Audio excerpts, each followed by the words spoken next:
Okay, good evening everybody. It's wonderful to see so many people here this evening. My name's Mark Pennington and I'm the director of the Centre for the Study of Governance and Society who are hosting the event this evening. If you're not familiar with some of our work, please do look on our website, follow us on Twitter and all the usual things that we're supposed to encourage people to do these days. This particular event is the second in a series of events we're running, which is part of a project on the political economy of knowledge and ignorance. What we're interested in that project is thinking about questions of uncertainty that cannot necessarily be analysed in probabilistic terms. So I'm not sure whether any of you may remember the phrase from, well, I hesitate to use his name, Donald Rumsfeld spoke about unknown unknowns and the importance of those for many kinds of decision making. And the fact that this kind of radical uncertainty is often neglected when we think about the implications for decision-making in terms of security issues, but also financial and economic governance, and also questions of ecological security. So we're thinking through the implications of this idea of uncertainty, and radical uncertainty in particular, in multiple governance domains. The talk this evening is focused on the economic dimension, and I'm delighted that we have with us Tamim Bayoumi. Tamim's been with us for the last 3 or 4 weeks, actually visiting in the department. And he is the former Deputy Director of the International Monetary Fund, an organisation that he's been affiliated with for over 30 years. He's the author of numerous publications, including Unfinished Business, The Unexplored Causes of the Financial Crisis, and the Lessons Yet to be Learned. This evening, he's going to speak to us on uncertainty, asset prices, and economic policy. So welcome, Tamim. Well, thank you very much, Mark, and I very much appreciate the support that I've got from the Centre, and not only from Mark, but also from Sam DeCanio. He said it was about knowledge and ignorance. I assume last week was knowledge and this week is ignorance, but we'll see about that. Okay, so in this lecture, what I want to do is I want to explore the following question. How does uncertainty about the future affect the economy? What are its policy implications? And I'm going to argue that uncertainty has major implications for financial regulation, for monetary frameworks, and for fiscal policy. So I look at uncertainty through the lens of financial markets. The financial markets are the conduit through which we bet on the future, by and large. And a striking feature of these markets is that prices are highly uncertain. And what do I mean by that? I mean that extreme events happen more often than you would normally expect. So it's not simply risk. It's not that we have things that we can measure, but that actually sort of black swan events occur rather more often than you'd expect. In the parlance of statistics, the probability distribution has fat tails. In fact, if these tails are sufficiently fat, most statistical techniques that you normally use to calculate risk don't work very well. In a simpler parlance, you're open to very nasty shocks. So that's the issue with financial markets. And thick tails are not only limited to financial markets. Another example, for example, of thick tails is the weather. And it's because the weather has thick tails that actually the way that we predict the weather is to look up and find lots of people to find out where the weather is in a local place, and then look at the system, either just using simple models, or if it's something like a hurricane, using a supercomputer. But we don't use regressions to calculate the weather. We look at what's happening and then we use models. Now, unfortunately, in financial markets, we don't really have those kind of models because the processes behind financial markets are much more complicated and also probably vary over time. So you can't use those kind of techniques that you use in the weather to model financial markets. And one question is, okay, we have these six tails. Why do we have them? Well, my view has always been that one of the reasons that we have a lot of uncertainty in financial markets is that actually we don't know very much about the future. It's always struck me as sort of interesting that if you have something like a 10-year bond, 1 month's unemployment rate, the announcement of 1 month's unemployment information, has a significant effect. This strikes me as odd for 2 reasons. The first is the unemployment rate doesn't seem like a particularly closely related to the future of the bond market. And the second is, in any case, 1 month is 120th of the time of the bond. So even if it did have quite a lot of information, how come it has quite a lot of effect? And I think the answer to this is probably that we don't know very much about the future. So if you don't know very much about the future, then even a small addition to knowledge can have a significant impact, right? If you only know 0.01, then 0.005 is quite a big number. So I also think this belies the confidence that a lot of economic forecasters have. So I spent a lot of time at the IMF. Actually, I was part of a team that did forecasting, and everybody would agree that the economy was going to go up in the second half of next year.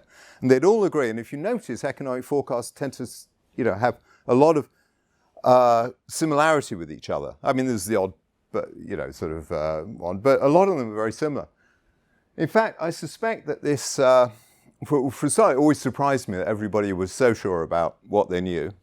But the second thing is, I suspect that the fact that people lap this stuff up also is a signal of the fact that they actually don't know that much about the future themselves, and therefore they're looking for light in a very dark tunnel.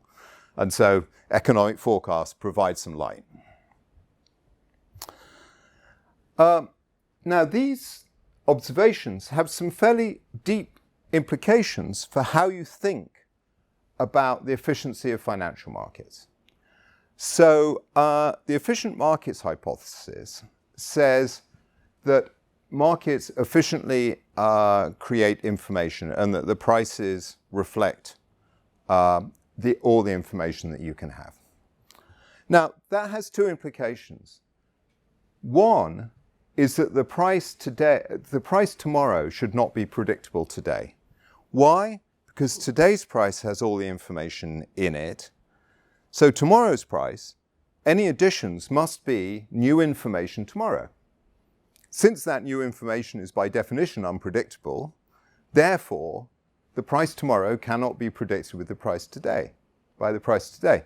And this is indeed the main way that people check efficient markets. Is the price of an asset approximately a random walk?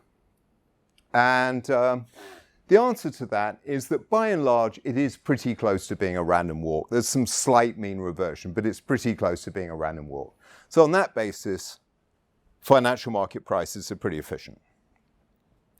But there's a second element of the efficiency of financial markets, which is often implicit in these statements, which is that financial market prices are a good aggregator of information. Now, what I just told you is that maybe we don't know that much about the future. Now, if we don't know that much about the future, then maybe asset prices aren't that reliable a witness. If you don't know that much. So the classical view of financial markets is not only that they're efficient, but also that their prices have a reasonably high signal-to-noise ratio, and that therefore that change in prices that you got tomorrow is an accurate representation of what that information implies about the world. A good way of summarizing this is there was a book published in 2008 called The Wisdom of Crowds. Now, obviously, and that's the idea that, you have all of this information, it's aggregating of price, and therefore that the price tells you a lot about the world. Of course, this title, The Wisdom of Crowds, is actually referring back to a famous book in 1841, published by Charles Mackay, called Extraordinary Popular Delusions and the Madness of Crowds. And Mackay had the view rather different from this, the wisdom of crowds. McKay's basic view was that crowds were full of examples where people, they sort of got caught up in moments and they created chaos. So McKay's view, one suspects, about the efficient markets hypothesis would be that financial market prices are pretty pathological. Now, you don't have to go that far. Keynes, for example, likened the stock market to a competition that they used to have in the papers, where you had to rate people by how attractive they were. Okay.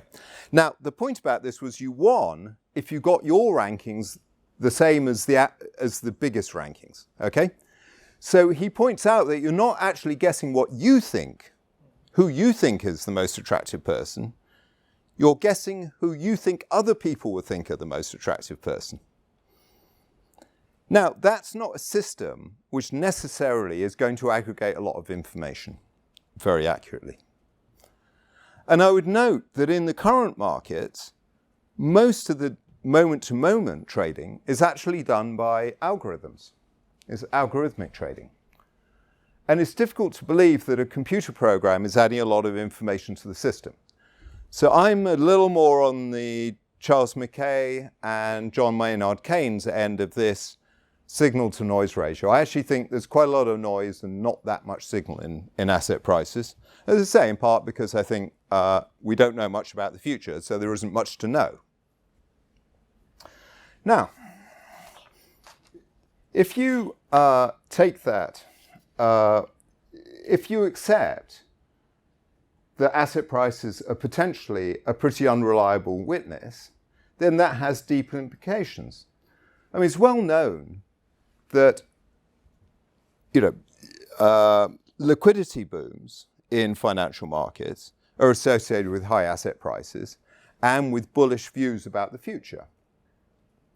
Now, if you believe that asset prices have a lot of information content, then by and large you'd say, okay, well, what happens is you have that you have buoyant prospects about the future, that creates high asset prices, and you bring the liquidity into the system, and that's because it should be allocated there. If, on the other hand, you think there's a pretty high noise-to-signal ratio, the system can easily go the other way. You can end up with quite a lot of liquidity. That will generate high asset prices, and that will generate buoyant views about the future. To put it simply, the tail may well be wagging the dog.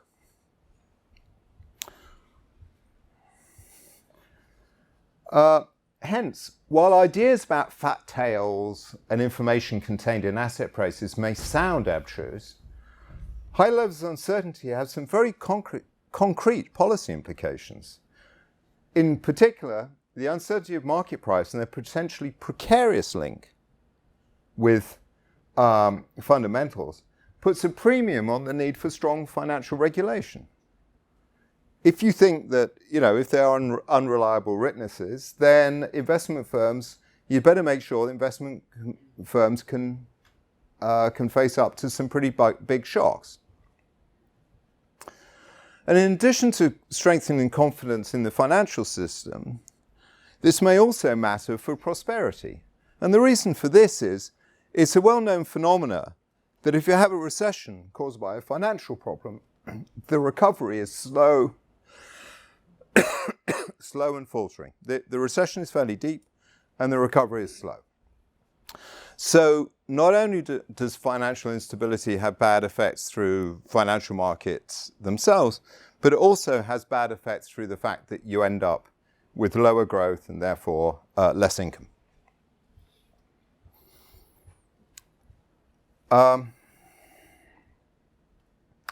Another reason for worrying that the tail may be wagging the dog is that, of course, it's in these financial booms that you get a lot of enthusiasm for looser regulation. It's when the city is awash with money that all of a sudden people think up fantastic new products that they would love to sell you, as we have proved with crypto. And in those kind of circumstances, everybody starts explaining why, given how great the world is and how certain the the future is and how good the future is, why you need to worry less about new products or even old products. And this is particularly true if it's particularly true, as I say, at times of booms, and obviously my view is these blandishments should be resisted. Obviously, look, regulation shouldn't shut down all risk-taking, right? I mean, you know, the job of financial markets is to take risks, as I said. But the two asymmetries that I've talked to you about, firstly, that financial markets may not be very good assessors of the future. And the second, that if you do have a financial problem, then you may have a deep recession, so that you really do want to worry about financial stability. Both of those sort of imply that you should err on the side of caution in financial regulation. And this is further compounded if, as I said earlier, you believe the statistical models, classic statistical models, are not very good assessors of this risk because of the nature of these fat tails. And I'll give you, so one technique that regulators use, which doesn't use statistical techniques at all, is called stress tests. So what you do is you say, okay, what I'm going to do is I'm simply going to assume that there's some big shock to the financial system, and then I'm going to find out how the institutions fare. And the big question here is, do you make the shock big enough or not? Right? This is not a statistical technique. You just say, okay, I'm going to assume the shock is this big.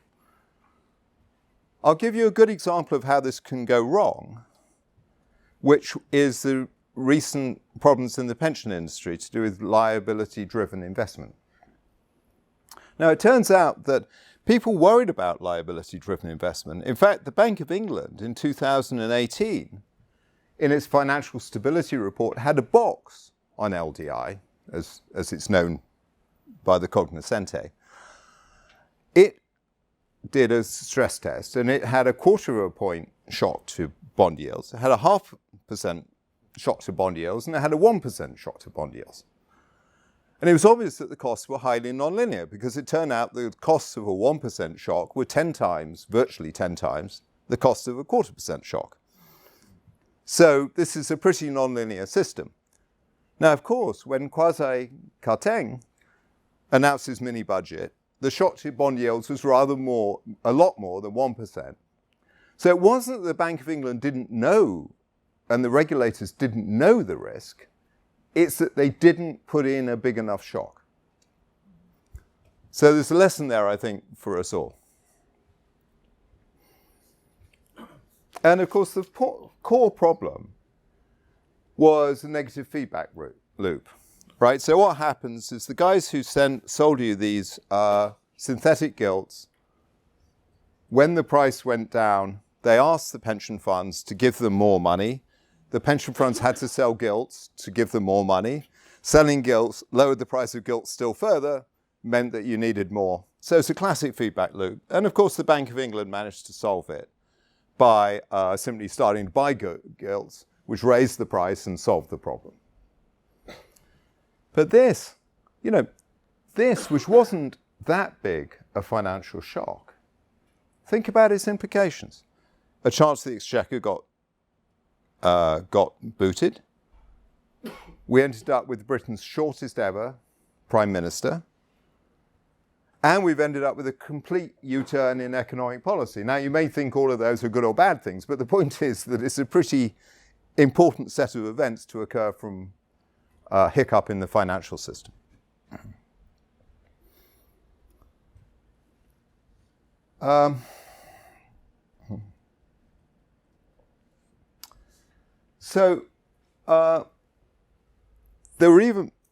Other financial shocks have even larger implications. And so what I'll do is I'll talk to you a bit about the 2008 North Atlantic financial crisis, on which I wrote a book, as mentioned, Unfinished Business, in 2018. Now, the core of what happened there was different on one side and the other at the Atlantic. On the European side, what happened was financial regulation was loosened to a point where the banking system became dangerously undercapitalized. So banks and similar institutions have money behind them in case they have a shock. They have buffers, right? So that if something bad happens, they can put money. What the European authorities decided was that these banks could use their own risk models to calculate these buffers. And surprisingly enough, astonishingly, when they were asked to calculate their own amount of capital, the buffers got very thin and became very risky. And also, because these buffers were very thin, they had a lot of money to lend. And that's why they started buying US subprime mortgages in these complicated instruments. They also made loans to Southern Europe, which was seen as the big growth area, the normal sort of stuff that they did. These very thin buffers explain why a US housing collapse, while it caused a deep recession in the US, caused an outright depression in Europe. Okay, so the consequences were actually much worse in Europe than they were in the US. And the reason for that was that the banking system was undercapitalized and went into crisis. It was never really acknowledged, but it did go into crisis. So what happened on the US side? Well, I've already told you that on Europe, the problem was commission. They allowed the banking system to lower its capital barriers.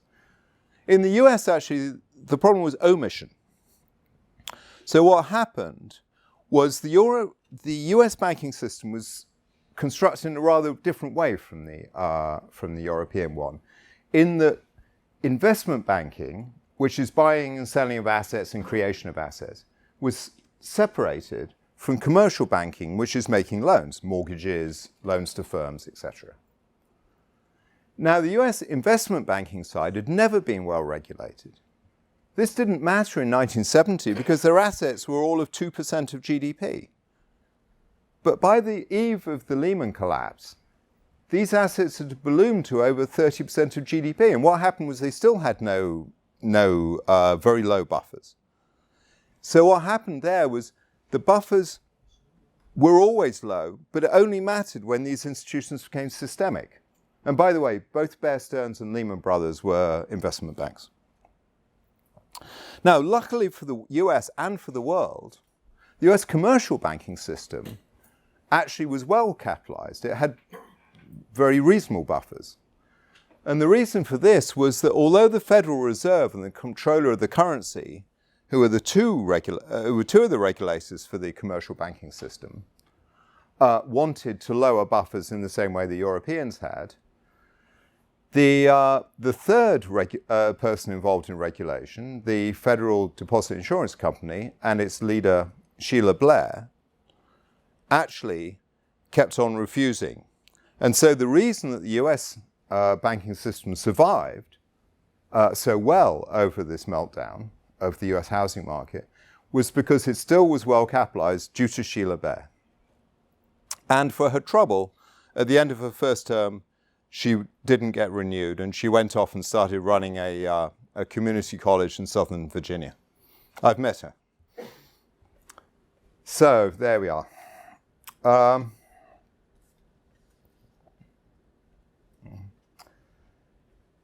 The observation that liquidity can drive asset prices rather than the other way around also has strong implications for monetary policy.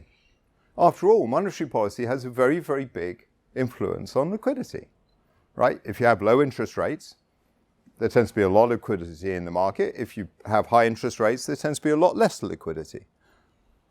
So, because of this, you might think that central banks should worry a lot about liquidity. As I say, if you don't think there's that much information in the system, it may be that liquidity is driving asset prices rather than high asset prices driving liquidity. And there's another reason for worrying about this, which is think about why you invest. You invest so that you will have money in the future, which you can then spend. So high asset prices are a measure of pent-up demand. So if you think that central banks, by and large, are worried about financial stability, they're also worried about inflation. Well, if you've got a lot of pent-up demand, that might be a signal of future inflation. So because of this, you might think that liquidity and asset prices would play a large role in central bank decisions. But the evidence, at least for the last 20 years, appears to be that they don't spend as much, worry about this as much as you might think. The two major advanced country central bank problems were firstly the 2008 crisis, and then secondly the recent burst in inflation. And they both came after long periods of a lot of liquidity and high asset prices. Now one of them ended up with a financial collapse, the other one, and I'll talk about financial instability, the current one, but the other one with the burst in inflation. But both of them were clearly unfortunate, shall we say. Now, this is sort of strange because the central banks have these inflation targeting frameworks, which are really quite flexible. It just says, well, I have to do whatever I need to do with my interest rates to keep inflation pretty much on target, right? That's the job of the central bank. And this is a pretty flexible system. I mean, it's not, you're not told exactly what to do. You can decide how to do it. So you could take asset prices into consideration. The complication here, I think, is that it turns out that most consumer price indices actually don't really reflect asset prices in any meaningful sense. The only asset price which even has much connection with the CPI, which is what we use to measure inflation, is house prices. Most people, you're in a house and that's part of your cost. But it turns out that for excellent theoretical reasons, the house price and CPI are measured as rents, which makes sense if you're a renter. But even if you own the house, you use the implicit rent to measure the cost of the house. And I say there are excellent theoretical reasons for doing this, but the result is that asset prices aren't really in the CPI.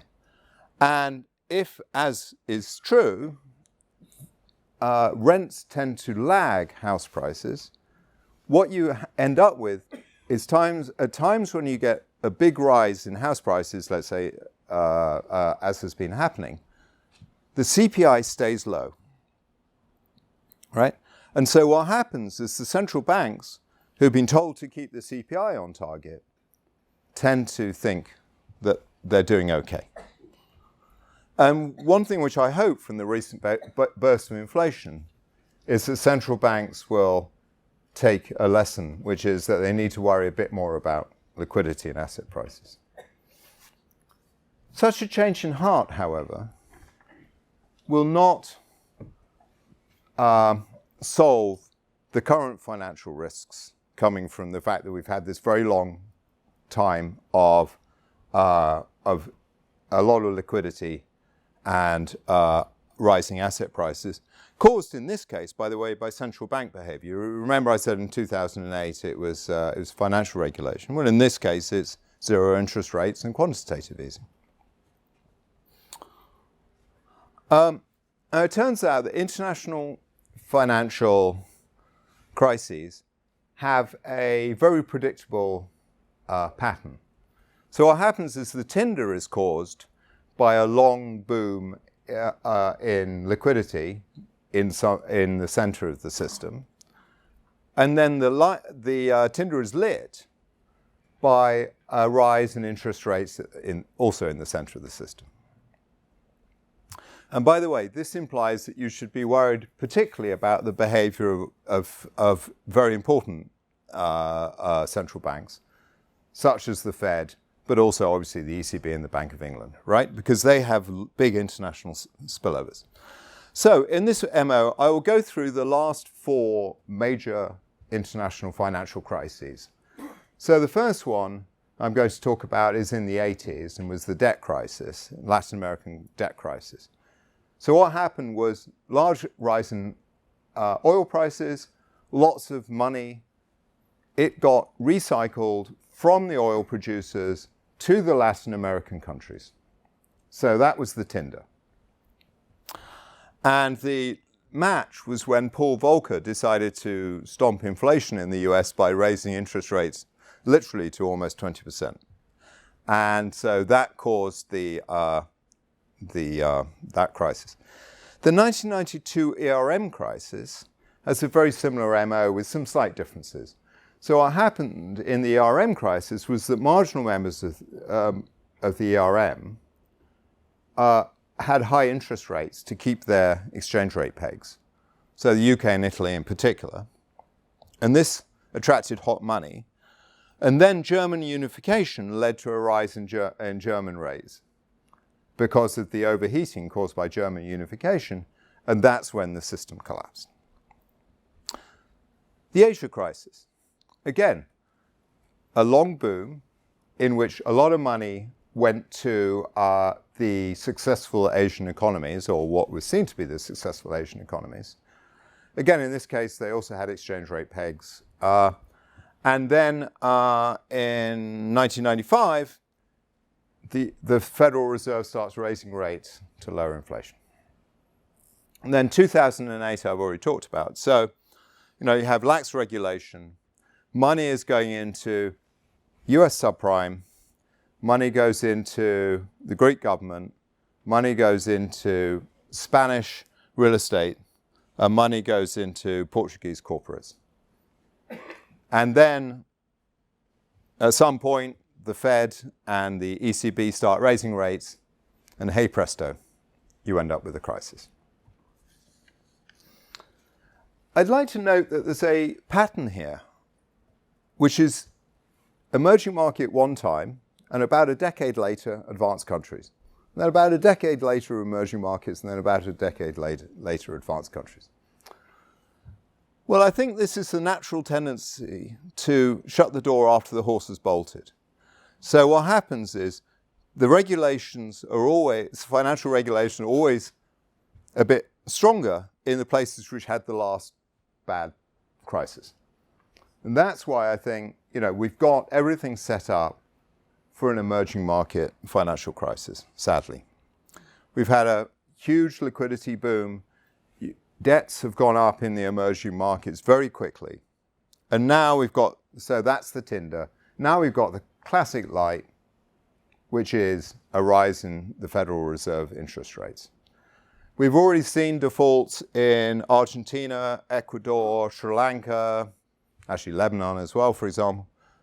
And I think there's going to be some more. It's a shame, but I think that's what's going to happen. Thus far in this lecture, I've talked as if sort of uncertainty itself was a fixed number, right? It's sort of fixed and doesn't change over time. But obviously this isn't true. These things can change. And if you think that this uncertainty in financial markets reflects, political and economic events, then, you can see that it could change over time. And I think you can argue that it's been going up lately. And let me give you one very simple metric, which is the variability in US GDP. Okay? Between 1948 and 1984, the volatility of the four-quarter rate of change of US GDP was about 2.7%. Between 1985 and 2007, so just before the financial crisis, that average is 1.3%. So you've ended up with a halving, okay? And the result, I think, was quite a lot of economic and financial market stability. If you do that same calculation after 2008 till now, we're back to 2.8%.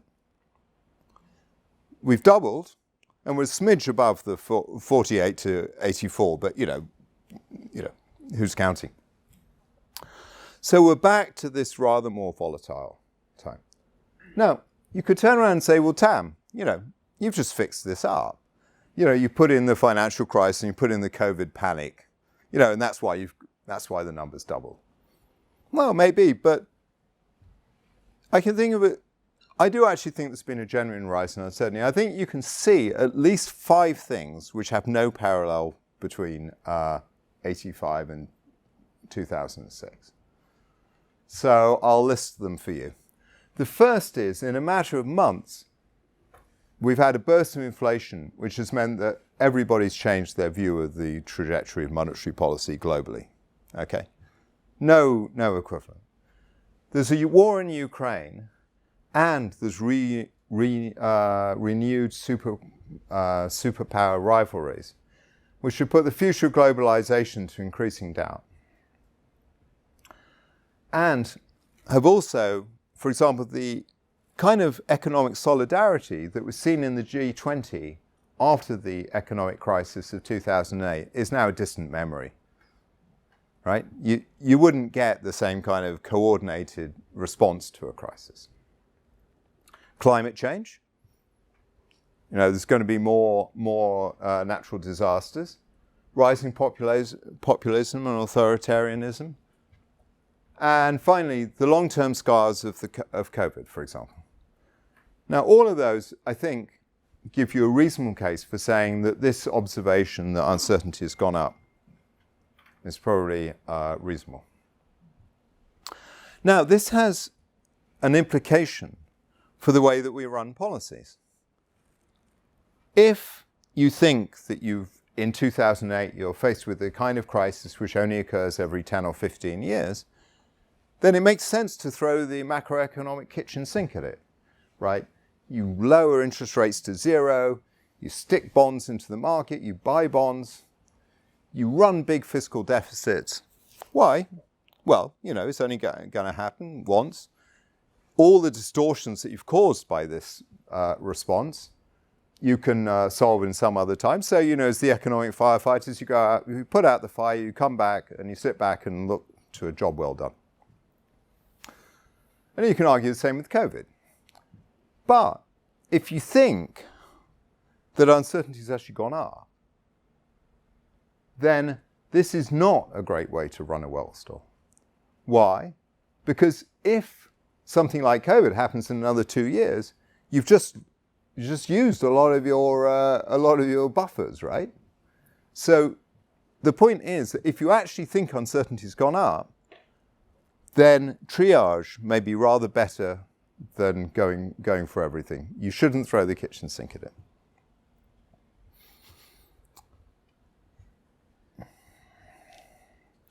And that's one of the lenses through which you might want to think about the bond market reaction to Kwesi Kwarteng's budget announcement. In a world in which there are more bond market vigilantes for good reasons, you can end up with a bigger reaction than you expected when you announce a budget which will end up with fiscal deficits as far as the eye can see. So what I try to do now in this talk is to discuss the economic consequences of uncertainty and what that means through the prism of financial prices for economic policy. And, the point is that if you believe that this high level of uncertainty is because you don't know that much about the future, then asset prices are an unreliable witness, and therefore you need to worry about liquidity and asset prices. And that has 2 major policy implications. First, financial regulators should err on the side of being careful. And that's particularly true during liquidity booms, since that's when there's the most pressure to loosen regulation, and when views about the future are overly optimistic. And also because we know that financial crises have enormous costs. And as I say, you only have to look at the 2008 crisis and the ghosts that are still around from that. The second is that monetary policy makers should put more emphasis on liquidity and asset prices. And as I told you, both major monetary shocks of the last 20 years came after long financial booms. And and if you think that the booms were caused by liquidity rather than by rational, by calculation, then that makes a good case. There's a wonderful guy named William McChesney Martin, who used to run the Federal Central Bank. And you've probably never heard of him, but you may have heard of his phrase, which was the job of a central bank is to take away the punch bowl just as the party gets started. Okay. I'm not sure that central banks lately have actually been really adhering to that particular admonition. And I think that because of that, not only we had a burst of inflation, but we've also got the conditions for an emerging market crisis. And I've suggest that uncertainty has risen significantly, and that we're back to the 1970s, a decade which, living in London, everybody seems to be referring back to as being not that dissimilar from what we're going through now. So maybe the uncertainty is reflected in the experience. In the perspective taken by me in this lecture, this change in asset market prices, this change makes asset prices an even less reliable witness than they were before, because if uncertainty goes up, there's more noise to signal. And I've already told you that I think, well, that means that you shouldn't throw the kitchen sink at things. And maybe this is the ultimate message of the bond market turbulence that led to the UK's shortest ever Prime Minister. Thank you.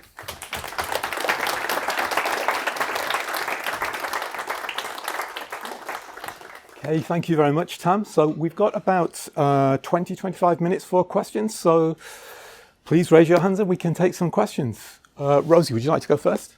Can I ask, if, being a bit parochial, thinking about the UK, if the solution is not to throw the kitchen sink at the problem, is the Chancellor's commitment to what he describes as a compassionate response to the current economic situation mistaken?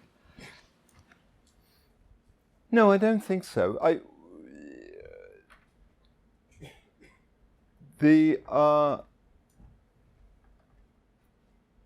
And I don't think so for a slightly different reason. I've been talking about uncertainty and what you should do. They're not throwing the kitchen sink because there aren't that, it's not like we've got big budget deficits. But secondly, I think even if you're a conservative, you can be reasonably radical if you think there's something around which can cause significant social problems. John Maynard Keynes was actually an old-fashioned liberal. He wanted to go back to the world pre-1914. But he thought that prolonged unemployment could cause real trouble. And so he advocated radical policies because he believed that social stability was at stake. It wasn't that he was a natural radical. He wasn't. In the same way, one of the ways to think about this budget is that what you're trying to do is deal with inequality. And if you think that rising inequality is a real problem, underlying problem, then, it's essentially a version of leveling up, right?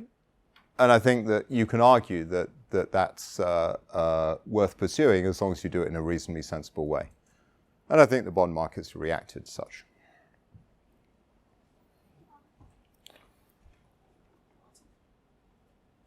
So, since you mentioned that Keynes wanted a pre-1940 world, I was wondering that in the current context, what financial era do you think we should be aiming for? Like the ideal scenario that we should be aspiring to in a way in terms of the policies that we're creating? Well, as I've told you, I think you should have some more financial regulation. I vary between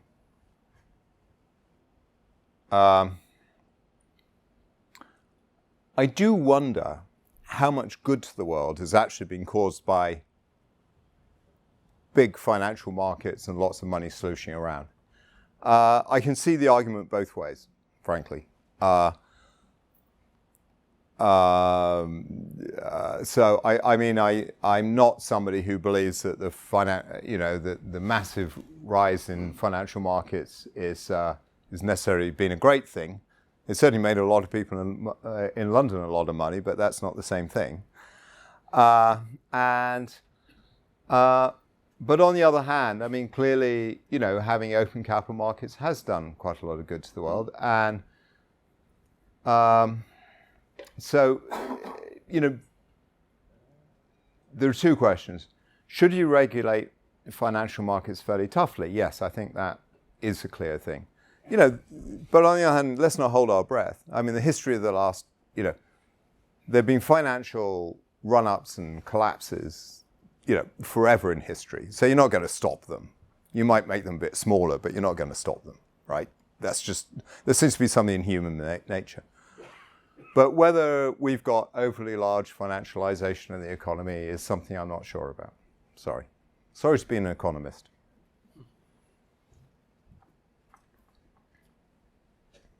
Thank you very much for a fascinating lecture.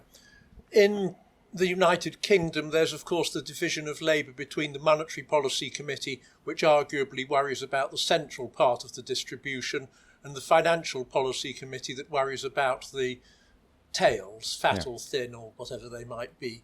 So what would you say the Financial Policy Committee should be doing that it's not doing at the moment, please? I don't think that particular division of labour is a great one. What happened was, up till 2008, you just had all these monetary policy wonks, and they worried about, they went through various things, but by the end they were worrying about inflation.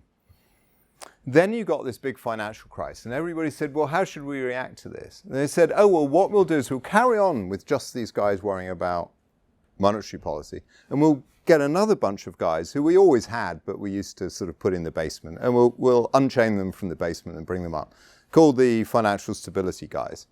And so what we'll do is we'll have the macroeconomists worrying about sort of, as you say, the me, right? And the financial stability guys. But if you think that monetary policy has a lot of influence on liquidity, then that division, and you think that financial problems have a large impact on growth, then it seems to me that division is not clear.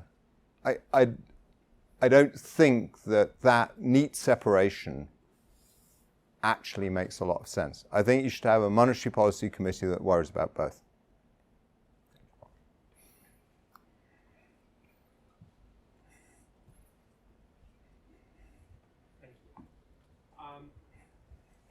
Thank you for the lecture. And I actually had 3 questions, but I think I'll stick to one. Do you think that the modern Western political leadership has too much faith in monetary policy to fight the current crisis, the ongoing one? What I mean by that is, for example, in the US, by some metrics, the demand side of the inflation, the demand drive of the inflation, only accounts for just a third of total inflation, and about 2/3 are energy prices and inflation in goods and services. Sort of part of the same question is, how much would you agree with a significant number of financial commentators and journalists that the current crisis is driven by QE and low interest rates in the past 10 years, given that the money supply has been broadened not through wages, but rather asset prices, and mostly by asset prices. Thanks. Well, I've already told you that I don't think the monetary policy people have covered themselves in glory. I'm not quite sure who you'd want apart from the central bank, to worry about inflation. We used to have central banks essentially as parts of the government, and that didn't work very well. In the 1970s was when we got the big inflation and when we moved towards independent central banks, with the exception of Germany, anyway, the story about the independence of the Bundesbank is quite interesting. I think the UK has it right in that you do delegate the operational side. So you tell the Bank of England, here's the inflation target. And they say, go off and decide how you're going to do it. I've criticized them, but I think that's a sensible system. It's just maybe they used slightly the wrong model. I think that's a reasonably sensible system. And I'm not quite sure who else you would want to worry about it. Sure, you can get, you can get oil price shocks. We've had them for years. And you can get supply constraints. Often these also reflect built-up tendencies. So in the 1970s, oil price shocks, sure, the Yom Kippur War was an important part, but there have been all sorts of strains in the oil market anyway. So I'm not sure whether I've answered your question, but the answer is I'm not sure who else you would want to. I may not go as far as Friedman and say inflation is always and everywhere a purely monetary phenomena, but I think there's I think the money supply does matter. I'm not quite sure whether that was even a coherent answer, but. My question is, bearing in mind that CPI doesn't include asset prices, but it does include rents, and there's a lot of noise at the moment about should rents be regulated, and they are in the southeast and in London spiralling a little bit out of control. It's not a secret that the UK has a very unique housing industry and everything that comes with that. Would you say, albeit it's not economic policy, I'd like to hear what you think about housing policy linked to economic policy, bearing in mind how the housing market tends to operate in this country. And if rents are part of CPI, should economic policy from the government include some form of rent control? Thanks. Well, I don't think rent control in this is particularly linked to the CPI. I do think... okay, so I told you that I thought that inequality was a big deal. Okay. And I have a separate part of what I'm doing at King's is to work on inequality in technology. And I think that part of the story about the rise in inequality is the IT revolution meant that you had a lot of demand for skilled workers and therefore the IT revolution favored big cities such as London. That, I think, explains both the rise in the wages of skilled workers, which has created inequality between types of workers, and also through high housing created this problem where, for example, a lot of unskilled workers are actually moving out of London because they can't afford it. I'm not quite sure what the solution to that is, if that's fundamental. I mean, I would not be pro... as a card-carrying economist, I'm not a great fan of rent controls because they tend to create all sorts of other distortions. More social housing, going back to the pre-Thatcher days, seems to me a more sensible, if you could afford to buy the land nowadays. But I think more social housing is a reasonable thing to do. And I think one of the problems at present, one of the really fundamental problems that we have, is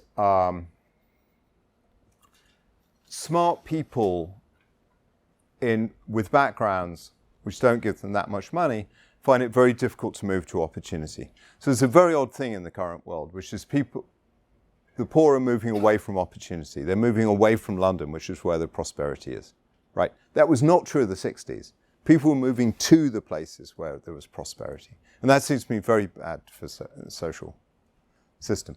But I think the solution is going to come through a change in technology. But to the extent that there is a solution, I think it's social housing. But I say that's going to be really expensive given the price of land in London. Yeah, thanks very much. I wanted to ask a question about, I quite see how, as it were, when the optimism that's licensed by uncertainty runs amok and is ill-founded in some sense, that your policy recommendations with respect to having attention to asset prices and liquidity make sense.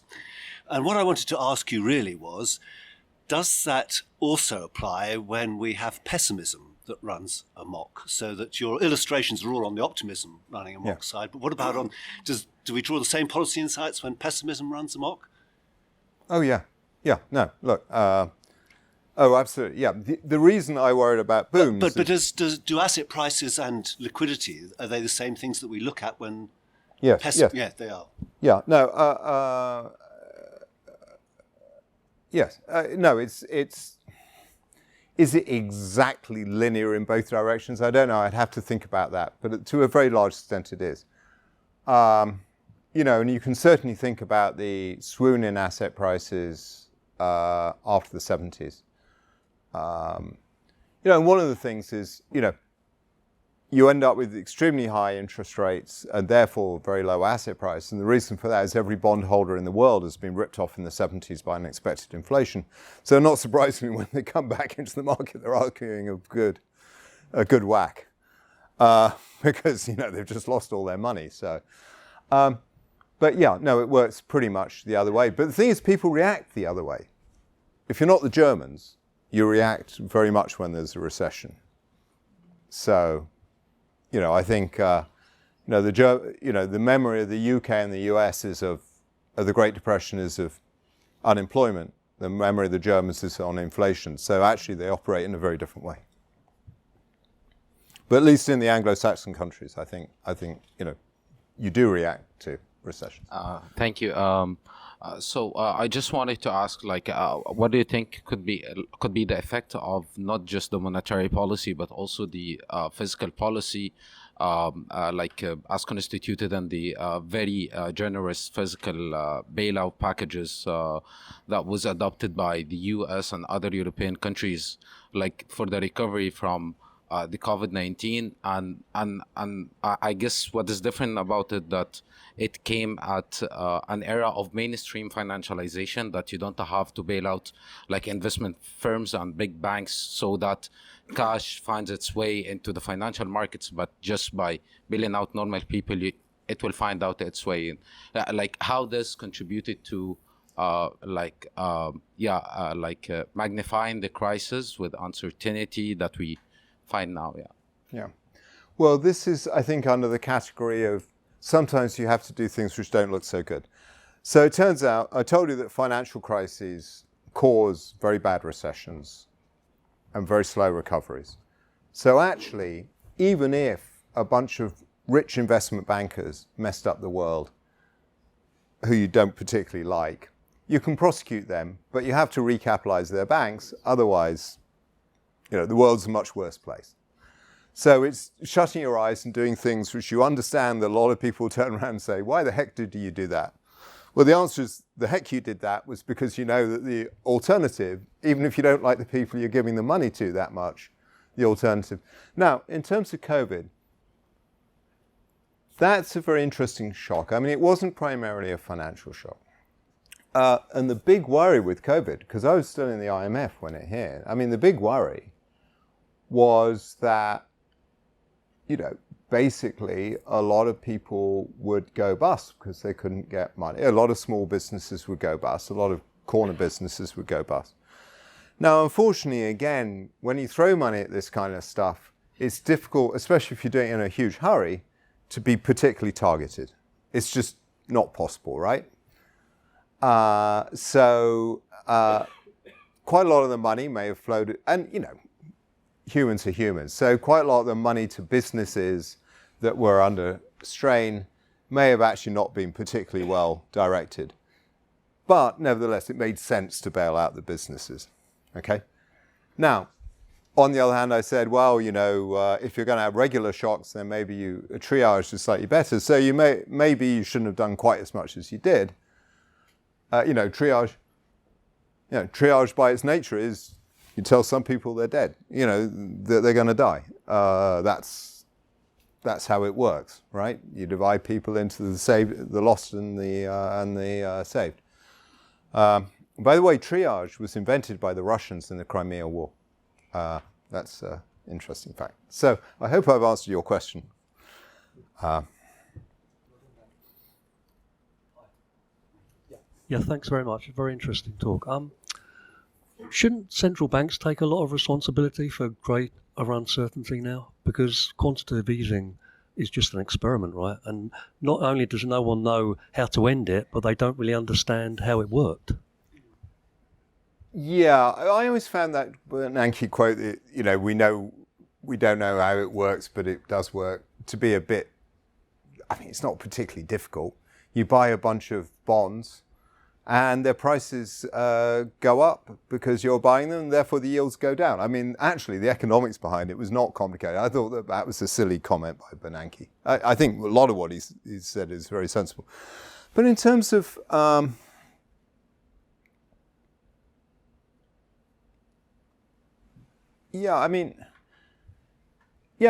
argument was that central banks do. I think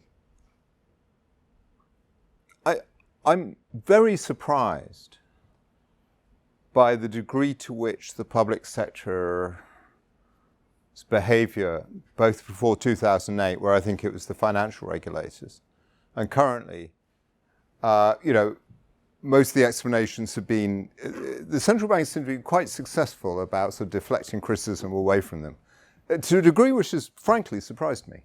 I think the 2008 crisis, the person most responsible, any train wreck, you have, 20 mistakes. But Alan Greenspan, but not for the reason that most people say, not for his monetary policy. He was the guy who pushed through the Fed. He was the guy who pushed the Basel Committee to use internal risk models to define capital. And that was just, so, but he was all pro that. And then, of course, in 2008, he turns around and says, I never had any idea that people would take these kind of risks. Well, it's like, why do you think you had capital in the first place? Because you didn't trust the banks. Anyway, there we are.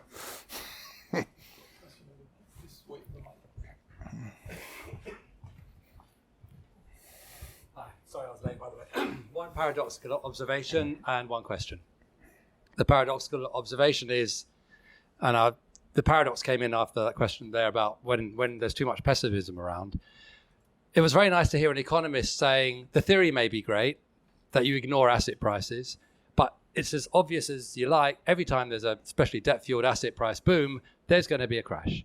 And they just say they clear up the mess afterwards. It's bonkers and finally they learn. And what is interesting is that when it is the other way, well, then they ought to, by their theory, not react and not clear up the mess. But they immediately, QE, zero interest rates, negative interest rate in half of Europe and so on.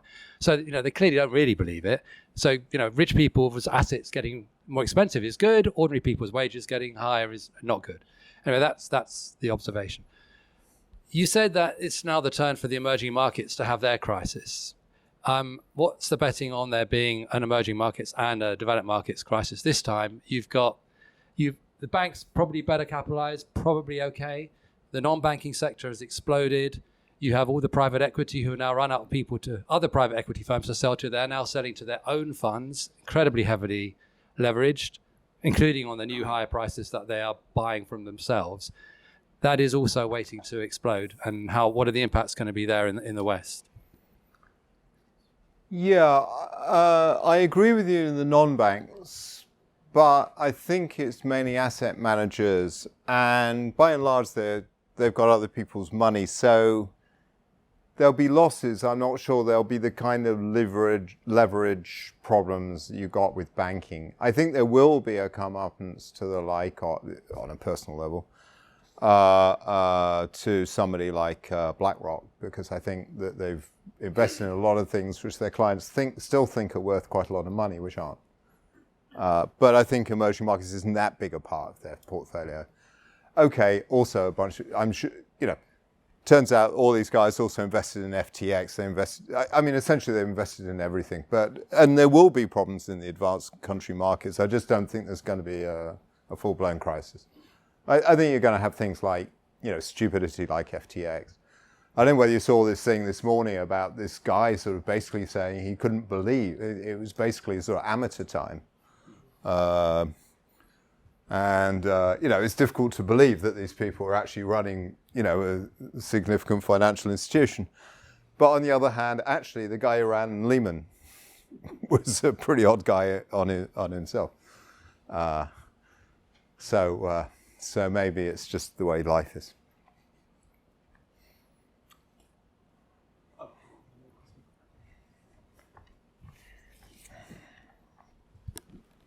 I will use it, although I don't think it actually works. I'm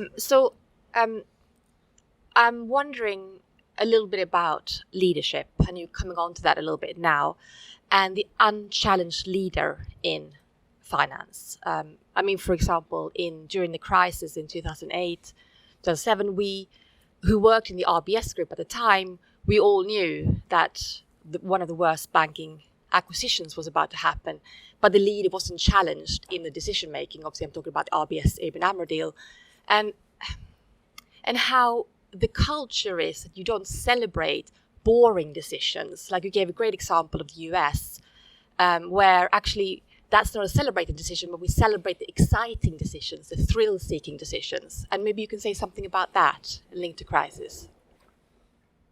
Yeah, I'm not sure I have an awful lot to say. But I used to work, I think leadership is partly just human beings want to be told by somebody.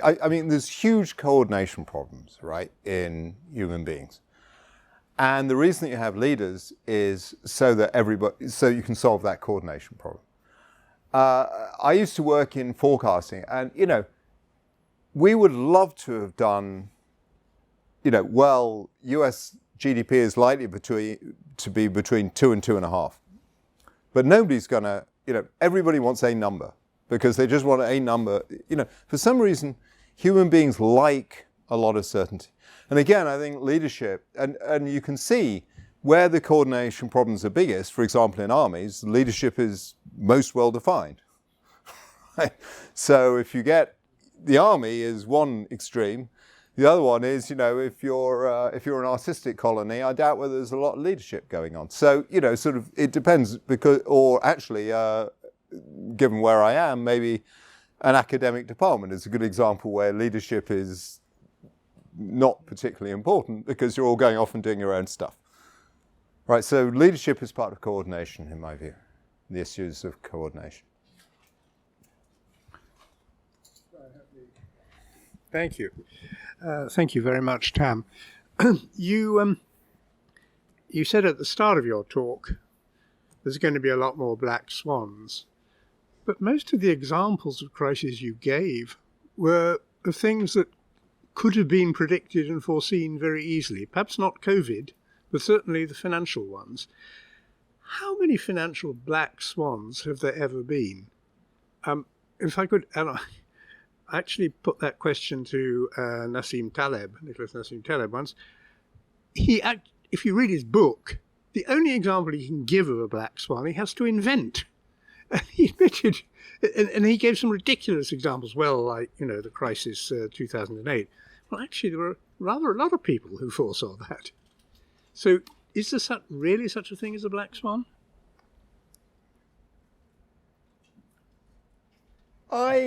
Look, in terms of events which turn out to be really different from what everybody expected, there's lots of black swans. I have, given my book, Unfinished Business, in lots of places. And I met lots of people who said, everybody knew something was going wrong in 2008. Well, afterwards, yes. Everybody agreed that they'd realized something was going wrong. Before, I was working on the US desk in the fund, and I had all sorts of people coming through my door. And the only person who came through my door and basically said, something is going to go horribly wrong, and actually told me, this was after Bear Stearns, actually in May 2008, told me another US investment bank was going to go bust, as Mark Bathgate was sitting there, and who I've been a friend with ever since, because I thought this is a man I should talk to.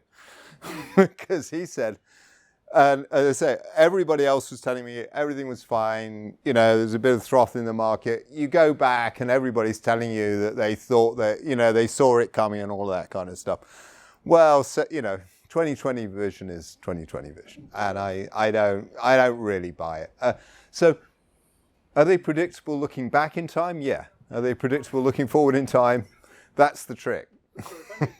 John Paulson made $1 billion for his investors by foreseeing. All the people described in that book by... Yeah. I invited one of them to the IMF. One of the guys from Magnus, whom you know. I mean, George's problem was, he was with UBS, he was telling them all the time, this is coming, there's going to be a Minsky moment, but they were making so much money, they ignored him. Yeah, well, there may be an element of that. I mean, the only people who basically survived pretty well out of the investment banks was Goldman, and they apparently realized it like 2 months before. I've heard lots of people telling me that they'd sold most of their MBS 2 months before the crash, that until then they were heavily into it. Either way, Morgan Stanley almost went bust. All the other, Merrill Lynch essentially did. And of course, Barclays virtually went bust. So, probably did. But, so, I don't know. Look, obviously some people predicted it. Nouriel Roubini did, obviously. In his own funny way, so did Raghu Rajan, who gave this speech as the head of the IMF research department, which is now famous, but at the time everybody ignored. So that tells you something else. Wasn't that the real problem? Actually, the predictions were out there. It's just that they were ignored.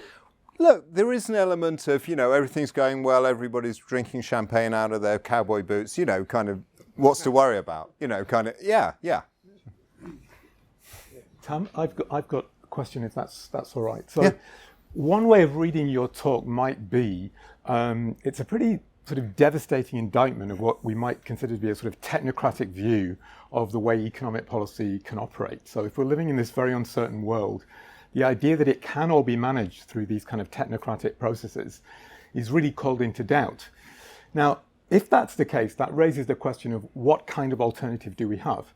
If it's not technocracy, then what kind of economics, what kind of approach to maybe the way that people study economics, the way they do economics, the way that the kind of economics that informs the way regulation is actually performed, what kind of change in that needs to take place, given the kind of analysis that you're putting forward? I don't think you should give up on technocracy, because apart from anything else, I'm not quite sure what the alternative is. Nonocracy. But I think you have to be a lot more humble. And I also think that economists have spent quite a long time thinking they want to be physicists rather than they want to be applied scientists. And I think that's a mistake. I think looking hard at the data and deciding what the data is telling you. And okay,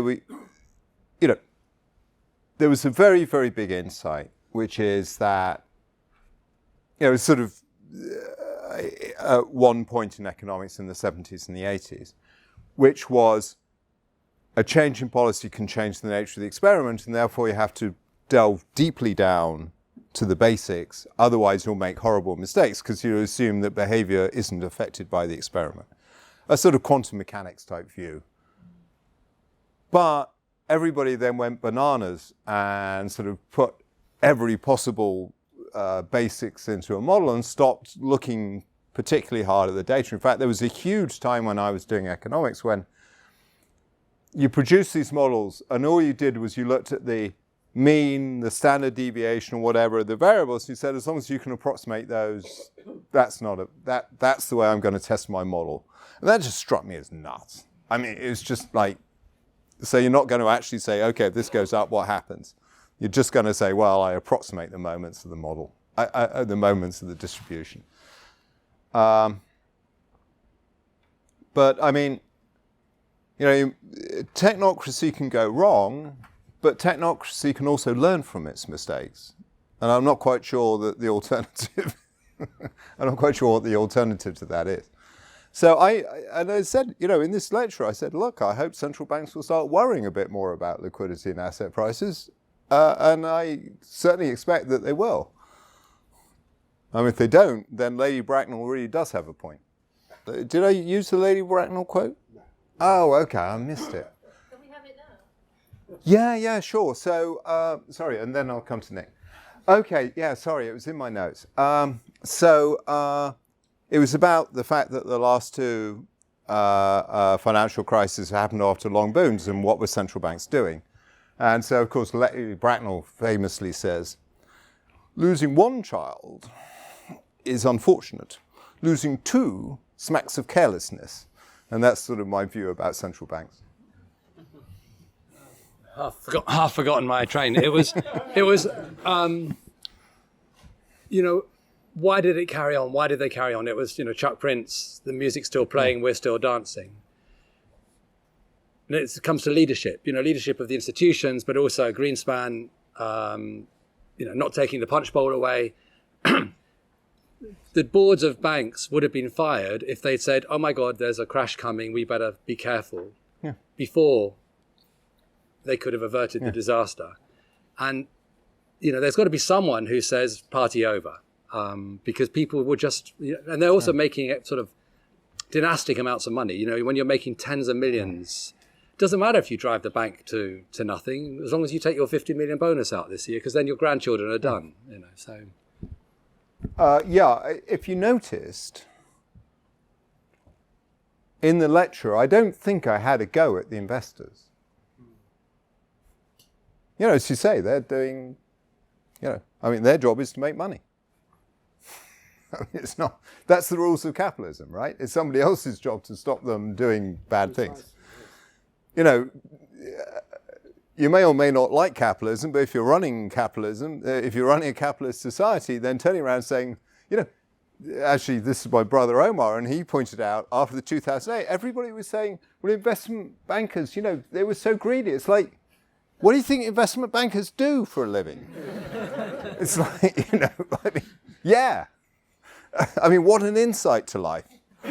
So, I didn't criticize the guys who were making the investments. I said how I thought the dynamics of markets worked. So anyway, I've probably said enough. Well, thank you very much for a really stimulating lecture. Thank you all for coming and for the terrific questions you have this evening. I've really enjoyed it, and I hope you have as much as I have. So let's say a very warm thank you to Tam for the excellent talk this evening.